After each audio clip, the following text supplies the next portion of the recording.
Ahmad, Professor of International Relations, joining us via satellite. Many thanks for being with us. How can the next Afghan president bring stability to his country, which is, of course, interlinked with the stability of your country? You see, every step towards political stability in Afghanistan, and obviously today's elections, just like many other episodes since the fall of Taliban in Afghanistan in late 2001, indicate every step towards this direction will be good for the Afghan people.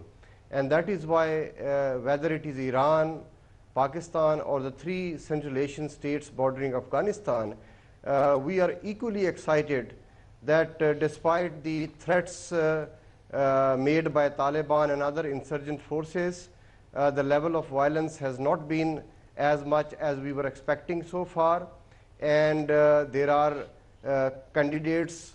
Mr. Karzai has been ruling Afghanistan since 2001, but there are other contenders now.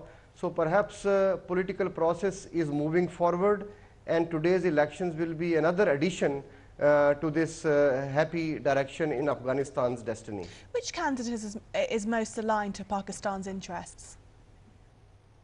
I'm afraid I couldn't understand your question. Yeah, which candidate is most aligned to Pakistan's interests?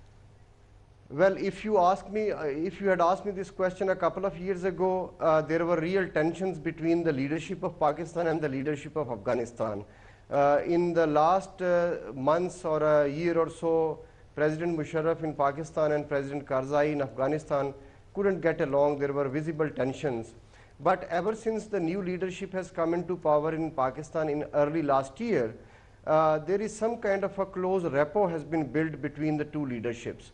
So somehow we will be excited if Mr. Karzai comes back to the corridors of power in Kabul once again, because he has been in power for quite some time, and there is some kind of a leadership connection we have been finally able to build.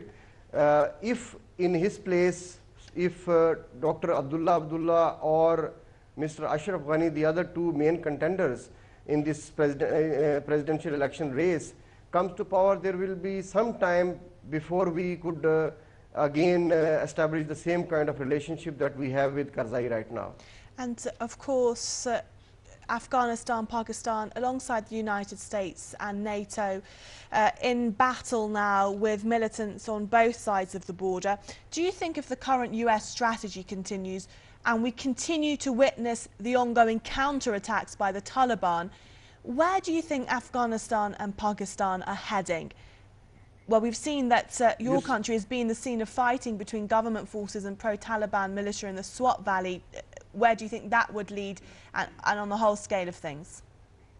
Well, the Taliban and other local and foreign insurgents actually pose a common danger to both Afghanistan and Pakistan, both the governments and the people. And obviously, countries like Iran and India and other countries in the region are also equally threatened by these very forces whose transnational terrorist ambitions and religious extremism know no boundaries and no bounds. In addition to that, we have this international component, which is somehow being led by NATO as an alliance and the United States as a great power. Obviously, all of these external actors, they have their own wider interests and long-term goals in this region. But since the primary danger from these forces is to the people and the governments of Afghanistan and Pakistan, I think bilaterally or even regionally, all of our governments and people need to cooperate with each other so that we should get rid of this evil which kills people, innocent people, in the name of religion, defames our religion, defames us as a nation. So therefore, it's a collective cause. And obviously, in this collective cause, there is a helping hand from the international community, which somehow is led by the United States right now. But as I said, that it is a common fight, and I think Mr. Karzai's election and continuity of the current democratic civilian leadership in Pakistan will go a long way in fighting this evil in this region. Ishtiaq Ahmed, Professor of International Relations, joining us there from Islamabad. Many thanks. Let's cross over to the capital of Afghanistan now, and Kabul, where we're joined by Abbas Noyan, an Afghan MP. We just heard there from Ishtiaq Ahmed saying to get rid of this evil. Of course, one of the problems that you had in Afghanistan, where